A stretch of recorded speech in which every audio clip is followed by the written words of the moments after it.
यह कहानी है सच्ची मित्रता, प्रेम और विश्वास की। द्वारका के राजा भगवान श्री कृष्ण और सुदामा के रिश्ते की यह अनमोल गाथा न केवल दिल को छू जाती है, बल्कि यह भी सिखाती है कि सच्ची दोस्ती में धन, पद और स्थिति का कोई मोल नहीं होता। आइए इस अनसुनी और रोमांचक कहानी को जानें, जिसने संसार को सिखाया कि ईश्वर भी अपने सच्चे भक्त और मित्र के आगे झुकते हैं।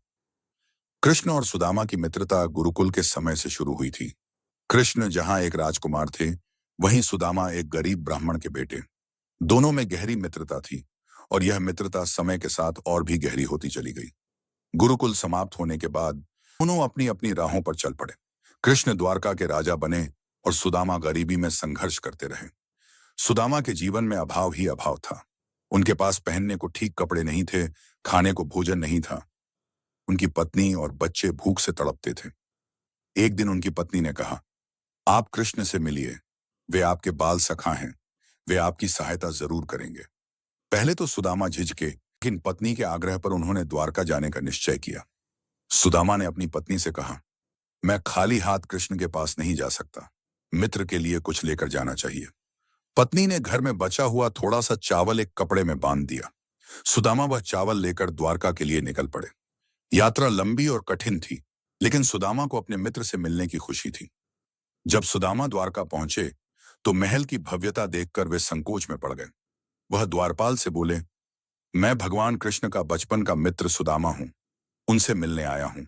द्वारपाल ने यह संदेश कृष्ण तक पहुंचाया। जैसे ही कृष्ण ने सुना कि सुदामा आए हैं, वे नंगे पांव दौड़ते हुए महल के बाहर पहुंचे। कृष्ण ने सुदामा को गले लगा लिया।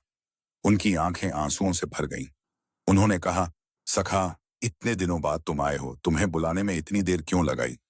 कृष्ण ने सुदामा को अपने सिंहासन पर बिठाया और उनके पैरों को धोया। उन्होंने सुदामा से पूछा, तुम मेरे लिए क्या लेकर आए हो? सुदामा लज्जित होकर बोले, कुछ नहीं, बस ये थोड़ा सा चावल है। कृष्ण ने वह चावल अपने हाथों से खाया और कहा, सखा, यह मेरे लिए स्वर्ग के भोजन से भी अधिक प्रिय है। कृष्ण और सुदामा की मित्रता एक आदर्श है। सुदामा जब द्वारका से विदा हुए, तो उनके मन में तरह तरह के विचार थे। उन्होंने कृष्ण से अपनी गरीबी का कोई जिक्र नहीं किया था।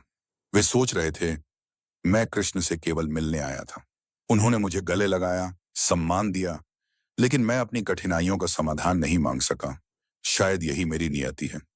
सुदामा अपनी फटी चादर ओढ़े, पैरों में धूल भरे रास्तों पर चलते हुए अपने गांव की ओर लौटने लगे। मन में मिश्रित भाव थे। एक ओर अपने मित्र से मिलने की खुशी थी, तो दूसरी ओर अपने परिवार के लिए खाली हाथ लौटने का दुख। वे सोचते रहे कि घर पहुंचने पर अपनी पत्नी और बच्चों को क्या जवाब देंगे। जैसे ही सुदामा अपने गांव के पास पहुंचे, उन्होंने देखा कि वहां कुछ अजीब बदलाव हुआ है। वह स्थान जहां पहले उनका टूटा फूटा झोपड़ा हुआ करता था, अब एक भव्य महल खड़ा था और बच्चे खिलखिलाते हुए खेल रहे थे। पत्नी ने कहा, यह सब तुम्हारे सखा श्री कृष्ण का आशीर्वाद है। जब तुम द्वारका गए थे, तभी से सब कुछ बदल गया। हमारे पास अब अन्न के भंडार हैं, हमारे पास अब सब कुछ है। सुदामा की आंखों में आंसू भर आए।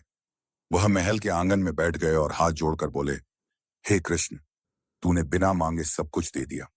तूने मेरी गरीबी का अंत कर दिया।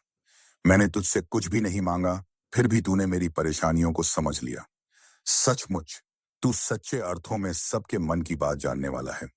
सुदामा ने महसूस किया कि यह केवल धन संपत्ति का चमत्कार नहीं था, बल्कि उनके सखा ने यह दिखाया था कि सच्ची मित्रता में कभी भी शब्दों की आवश्यकता नहीं होती।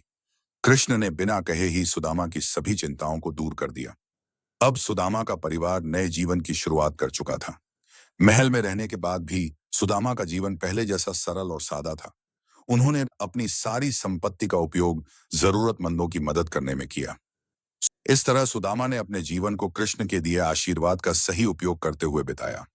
उनकी कहानी आज भी मित्रता और ईश्वर के प्रति विश्वास की सबसे महान मिसाल है। अगर आपको यह वीडियो पसंद आया हो तो इसे लाइक करें और हमारे चैनल को सब्सक्राइब करना ना भूलें। नई अपडेट्स के लिए बेल आइकन भी जरूर दबाएं।